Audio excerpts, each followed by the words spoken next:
প্রিয় দর্শক, স্বাগত জানাচ্ছি মিশন 90 নিউজে। এখন আমি কথা বলবো করোনেশন চ্যাম্পিয়ন্স ট্রফি সিজন 1 সম্পর্কে। আমার সাথে আছেন বিশিষ্ট সমাজসেবক এবং ব্যবসায়ী জনাব রাশেদুর রহমান বাবু।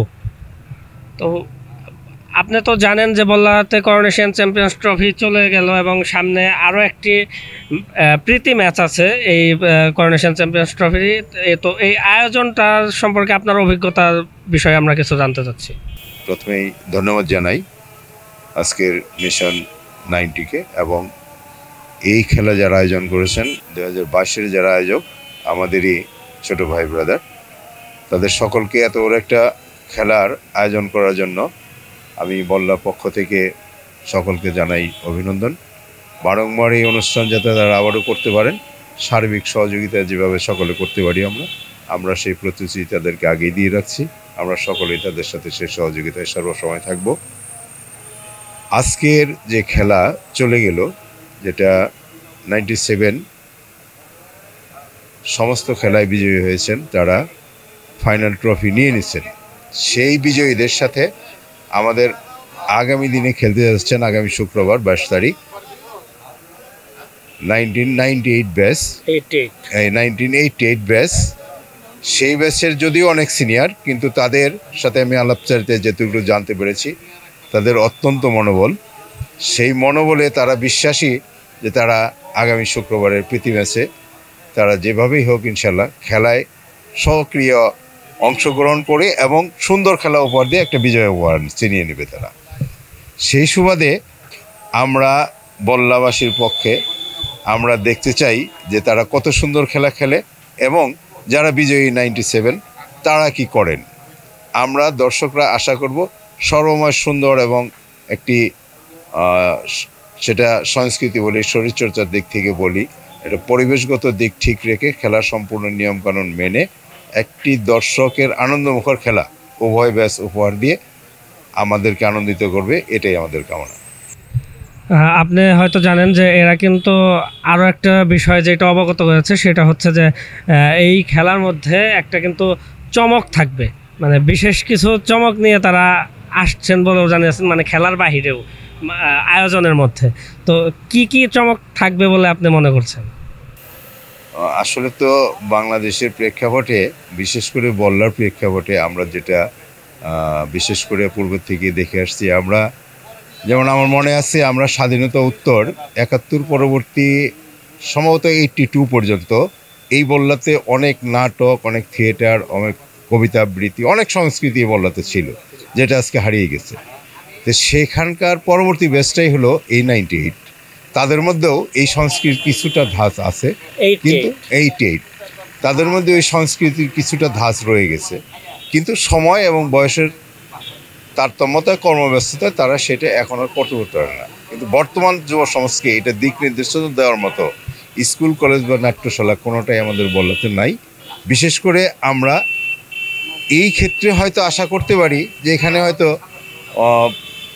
কোনো ঘোড়সরোয়ার হয়ে আসতে পারেন বা বিশেষ কোনো ব্যক্তিকে সামনে নিয়ে আসতে পারেন, এরকম বিভিন্ন আইটেমের বিভিন্ন কিছু বা খেলনা জাতীয় কিছু উপহার সামগ্রী নিয়েও তারা আসতে পারেন, দর্শকদের জন্য হোক বা পরব যে বেশ জিতবে তাদের জন্য হোক, একটা কিছু না একটা কিছু যেটা মানুষ উল্লসিত হবে, আনন্দিত হবে, সেরকম একটা কিছু করেই তারা আমার বিশ্বাস মাঠে প্রবেশ করবে।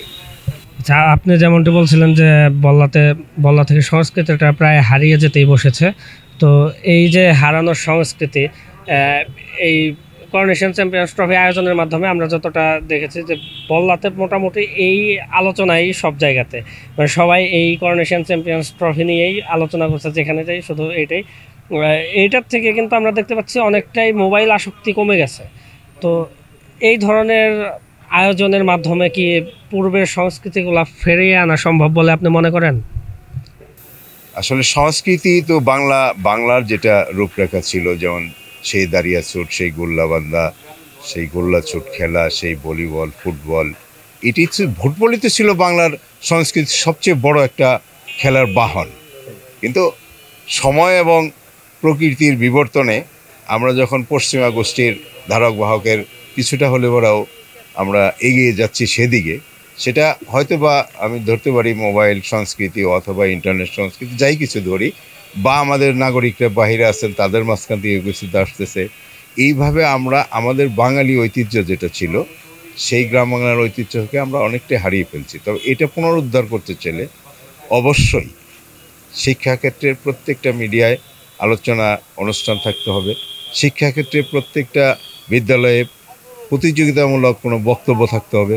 শিক্ষাক্ষেত্রে প্রত্যেকটা বিদ্যালয়ে আমি মনে করি কোনো না কোনো দিবসে একটা করে ছোটোখাটো নাট্য অনুষ্ঠান থাকা প্রয়োজন। এটা শিক্ষাক্ষেত্রে থেকেই শিক্ষকদের দায়িত্বেই করা উচিত। যিনারা খেলোয়াড় শিক্ষক থাকেন তিনাদের মধ্যে সংস্কৃতি আছে, তারা চেষ্টা করলে পারেন আমাদের ছোটদেরকে এবং আগামী প্রজন্মকে গড়ে তুলতে।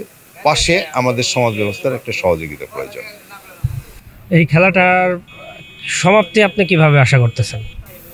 আমি আশা করছি শুরু থেকে এই পর্যন্ত যে পরিচ্ছন্ন এবং সুন্দর খেলার আয়োজন বাস করেছে এবং এই পর্যন্ত যে সমাপ্তিটা তারা করেছে, সমাপ্তি তো খেলা অলরেডি হয়েই গেছে। এখন একটি প্রীতি ম্যাচ, এটার মধ্যে সকলেই এমনিই থাকবে আন্তরিক, আমার বিশ্বাস। তার মধ্যে একটা আনন্দ উল্লাসের মাঝে আমাদের ছোট ভাই ব্রাদার যারা এটা আয়োজন করেছে তাদেরকে যেন আমরা আশীর্বাদ করে আরও একটি সুন্দর খেলা উপহার দেওয়ার জন্য তারা আগামী দিনে এগিয়ে যেতে পারে। এই খেলার মধ্যে আমরা সেই পথ অতিক্রম করে আমরা তাদেরকে আরও উৎসাহবোধ করবো এবং এই খেলা সুন্দর এবং পরিচ্ছন্ন হবে, এটাই আমরা আশা করি। আপনি জানেন যে মিশন 90 নিউজ কিন্তু এই পুরো খেলাটি সম্প্রচার করতেছে এসএআর টেকের সৌজন্যে। তো এই যে সম্প্রচার করা, বল্লা মাঠে একটা খেলা হচ্ছে, সেই খেলা সারা বিশ্বের মানুষ দেখতেছে, এই দিকটা কিভাবে আপনি অনুধাবন করবেন? এটা আসলে মিশন 19 এটা আমাদের জন্য, বলার জন্য এটা আমি মনে করি একটা গর্বের বিষয় যে আমাদের এখান থেকে একটা চ্যানেল আজকে সারা পৃথিবীর মানুষ দেখছে। বিশেষ করে আমাদের যারা প্রবাসী আছেন তারা হয়তো অনেকেই যারা বল্লার সন্তান তারাই বল্লা মাঠের সাথে ছোটোবেলার স্মৃতি তাদের জড়িয়ে আছে। সেটা যখন তারা দেখবে তখন তারা হয়তো ভিতর থেকে জেগে উঠবে যে আমি বোধহয় বাংলাদেশে এসে গেছি। খানিকের জন্য হলেও তাদের মধ্যে এই আশাটা জাগবে এবং এই জন্য আমি বলবো যে মিশন 19 এগিয়ে যাক।